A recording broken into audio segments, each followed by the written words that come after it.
Hello, everyone. Just to check, make sure everyone can hear me. I'm starting early, so we'll do the rolling start here. We won't start proper until 15 minutes past, but wanted to go ahead and start the stream at the very least. So today is going to be uncharacteristically concise for me. So hello to Bill B. Bonjour, Paul. Hello, Fred. Welcome, Emma. So I do have new, or it's the same internet provider, Paul, but it is a slightly, hopefully increased, supposed to be better up and down bandwidth. And so hopefully it won't be quite as dicey as it had been in times like before March. Okay, so the video quality is great. Okay, that's excellent to hear. Hello, Ruth. And then welcome. I said hi to Fred. Welcome to Lynn. Again, we're starting early. And the picture's clear for you. That's excellent. Okay, so Emma's in the New York City tri-state area there, and then Paul, you're in Toronto, I think, or I think you're in Toronto, right, Paul? Maybe I'm right about that. It's Ruth who's on the western end of Canada, I believe. Yeah, okay. And I don't know if I'm falling into my American accent with Toronto. So last time, the cards we did last time, or I've got a bunch of cards. Okay, so I was right, Ruth. You are in Vancouver. I love Vancouver, by the way. So last week's cards, I'm going to take those, and I'm going to merge them with the cards before, and then we're going to draw from that. So we'll shuffle. Yeah, that second T. So Toronto, right? Is that the Toronto? I know that if you say Toronto, like toe, like from the Big Lebowski, like I can get you a toe, that's a sign that you're not Canadian. Calgary is another one. If you hear someone say the Gary part as the emphasis, that's a pretty good sign you're talking to somebody that's from Alberta, at least from what I can tell. So that's there you go. Little known fact. Maybe. So it's one of those things where you drop in if you're an American traveling and you want to try to pretend like you're Canadian. That was my biggest moment of pride when I was traveling to Australia and someone asked me if I was Canadian. And then when I said I was American, they told me I was too nice to be American, so I had to be Canadian. And then they guessed that I was from Minnesota. So that was a proud moment. And hello to Lynn. Hopefully the future is doing okay. Oh, interesting. Yeah, the pronunciations are always fun, aren't they? So last week we had demonym was our name. I'm trying to think of what our word of the day should be today. Maybe pronunciation. So if you're just arriving, we're still in the world of random draws. And we're going to draw a technique. Right now, I think all the techniques are in the Ultra library, or that's Shinzen's universal library for attention training, or for training attention, sorry.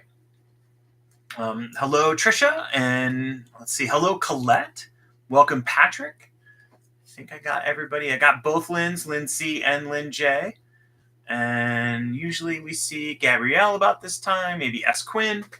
But if you don't know who I am, my name is Andrew. I'm a Unified Mindfulness Meditation Coach. I'm a software engineer by trade and training. And I'll welcome Mao.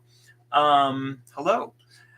And we do a meditation on Wednesdays. And so what we're going to do today is we're going to draw. Oh, hey. So I will probably not get this right, but Annalise, close. And there's Gabrielle. So we're going to draw a card. If we draw a joker, we'll draw again. That's what we're going to do. And then I'm going to try to keep this tightish. Oh, hello, Esquin. We predicted your arrival. And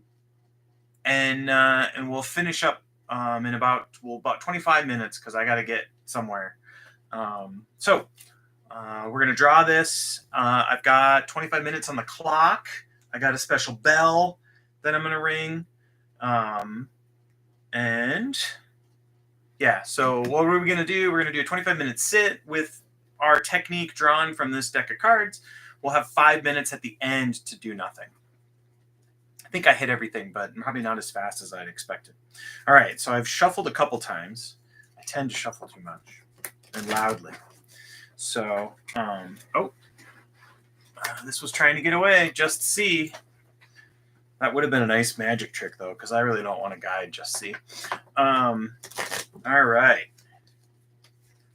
We're going to draw See Flow. It's like it's like I picked the thing that I wasn't thinking about. All right. So what we'll do is I will give you guidance along the way to pick up. See, we'll do it just in time learning for our technique. All right. Picture is awesome. Okay. Yes. If you have a picture of the eclipse, or you have a picture related to eclipses, you can go ahead and send that to me at the email address here, or the email address where you got your reminder from. All right. So I got 25 minutes on the clock.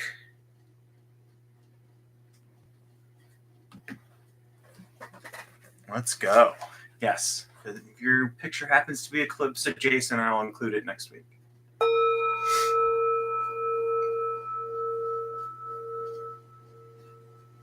All right. So we're starting out our sit just by establishing the posture.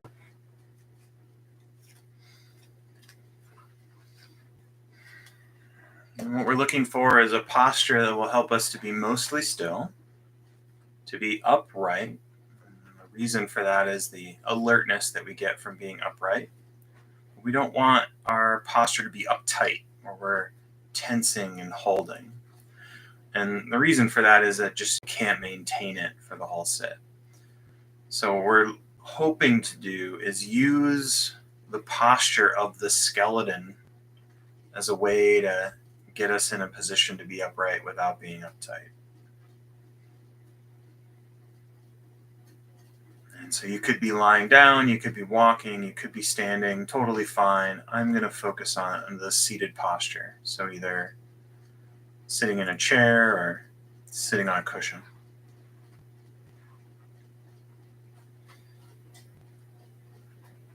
And then just sort of checking in to see what the current weather conditions inside the body are, inside your experience.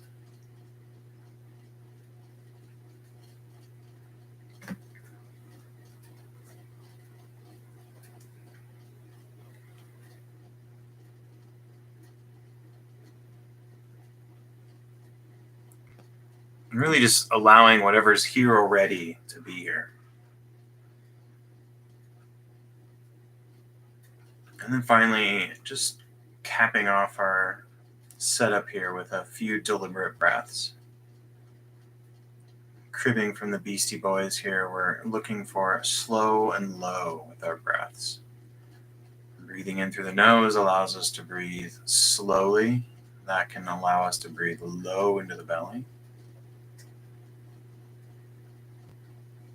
And then extending and accentuating the exhale gives us a physiological cue that it's okay to move into a rest and relaxation state.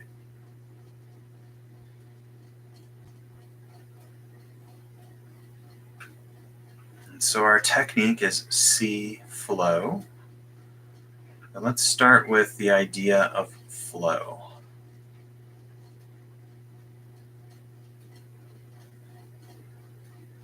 So what flow is talking about, it's not really talking about the psychology thing that you probably have heard about from Mikhaly Csikszentmihalyi. It's not that. It's aspect of our sensory experience. And with flow, we can notice change, basically. You could say that things are flowing in our experience if they're changing.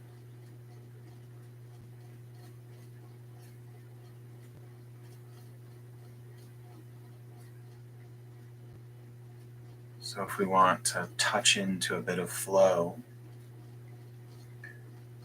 the sensations around the rib cage are an example of flow.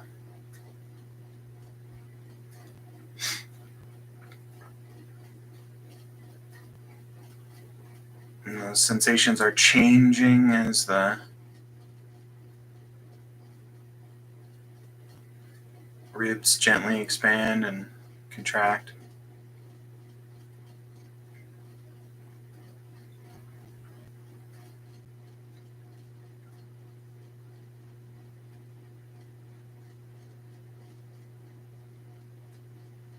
And we have kind of three categories of how we approach the sensory clarity of the body, right? We have sounds. We have a new sound today in our environment. It's the ceiling fan.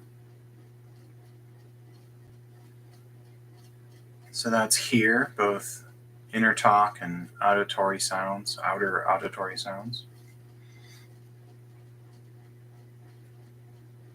So there's change that can be available to us in here space.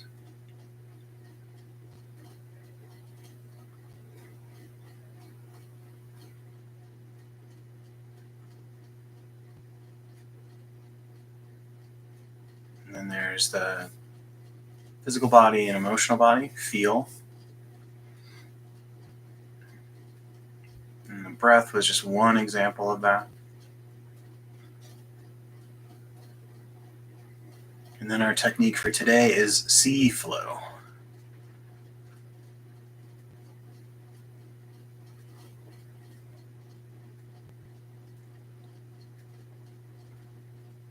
So we have a few ways we can approach see flow. And if you're comfortable with your eyes being closed,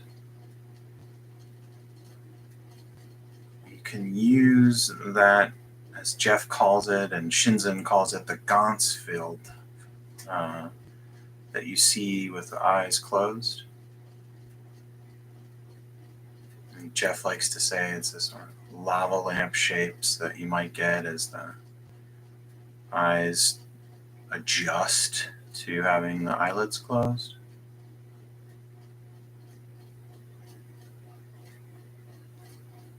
You might have a residual image of what you were looking at before you closed your eyes, kind of fading away.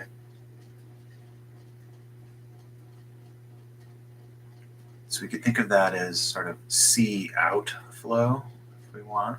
Just a little awkward in English, but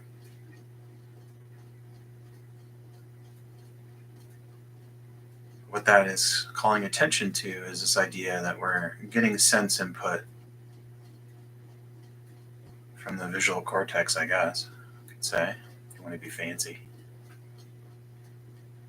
And there is a changing quality to that. That's the flow part.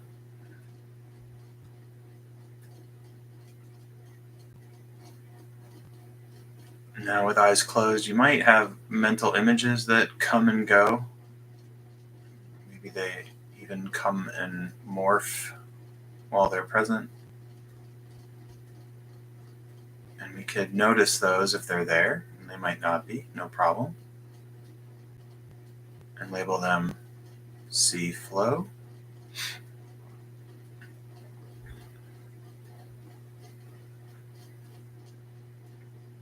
And so there's options for you to explore eyes closed. And then there's options eyes open. So we could, if we want to, again, you don't have to do this if eyes open isn't a comfortable practice.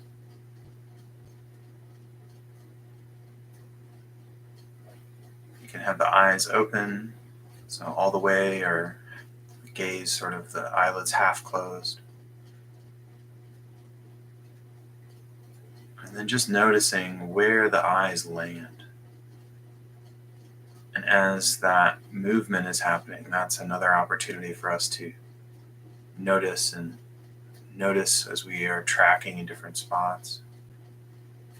We're noticing that, and again, optionally mentally labeling see flow.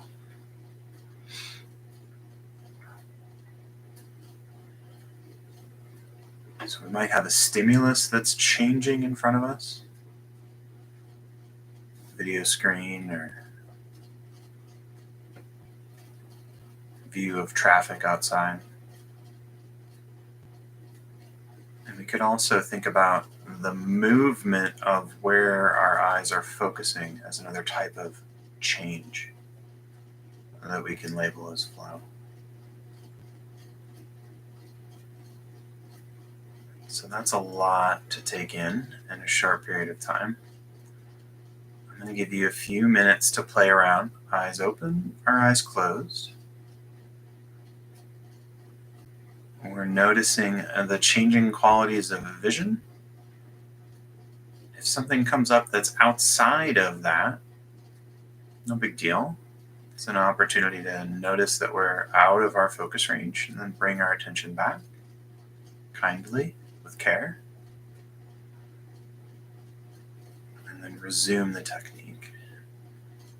So I'll let you explore a little bit on your own, and then I'll check in and see if there's any refinements that I can offer pointers to.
Just a few things to consider with see flow. So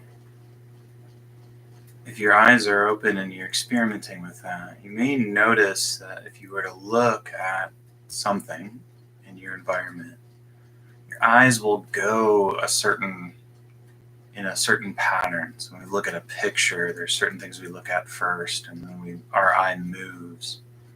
Some of those things can be kind of small movements. It's something that you may have experienced looking for that eye movement within a photo or something in art class. So that's the kind of flow that we're looking at. Being aware of that. Oh, I look at that person's face first, and then my eye moves. Or I look at a close-up part of that image or that thing, and then I pull the eye back. So that change in vision position is what we're talking about with flow. Noticing those changes. So that's an option or a pointer for see out flow. If your eyes are closed, you may want to experiment with, again, if you're up for this, lots of things going on in today's technique, but with bringing to mind a mental image of someone and then seeing if that image stays, and then as it stays or fades, noticing that change, and then bringing to mind another person, and just seeing how that sort of the stability, if you will, or the changing quality of bringing to mind different visual images. So we can sort of be in the realm of imagine a white polar bear, but imagine them on the beach, drinking a mixed drink with an umbrella. So we're changing that image slightly, noticing the flow of that. It's a slightly more active stance than we are approaching things with. So if that active quality is kind of unsettling, then that's okay. You don't have to do that. But I offer it as a pointer in the familiarizing yourself with that changing quality. And then the last thing is you could switch to another category for flow if it's more available. So you could switch to feel, or you could switch to hear. I want to give a chance to explore one of these techniques, and it's not rigid, obviously. You can try that out. And the main thing is that we're not channel surfing with techniques. We're sort of trying to implement it and then knowing when we can back out.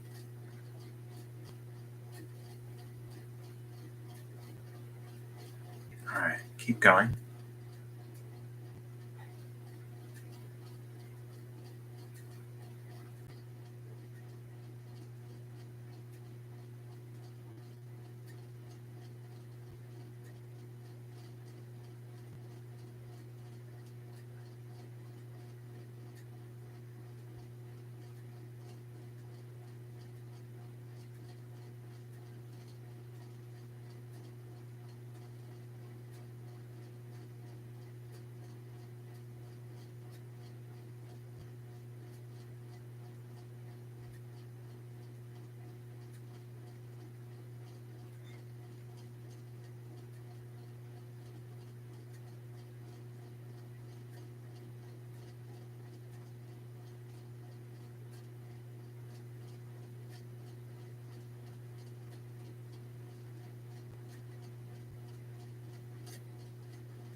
Okay.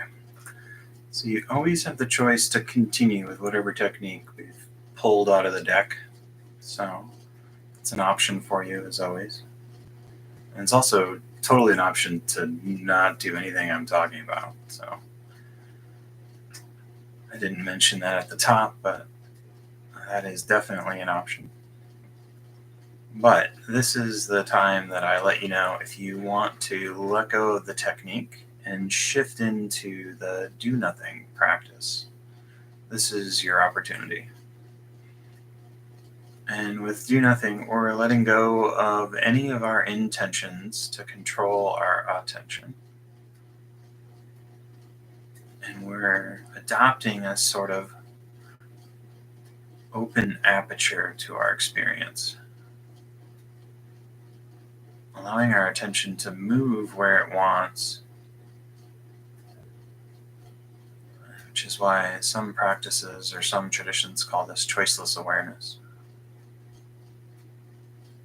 So, this is your chance to do nothing.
right, our sit has concluded.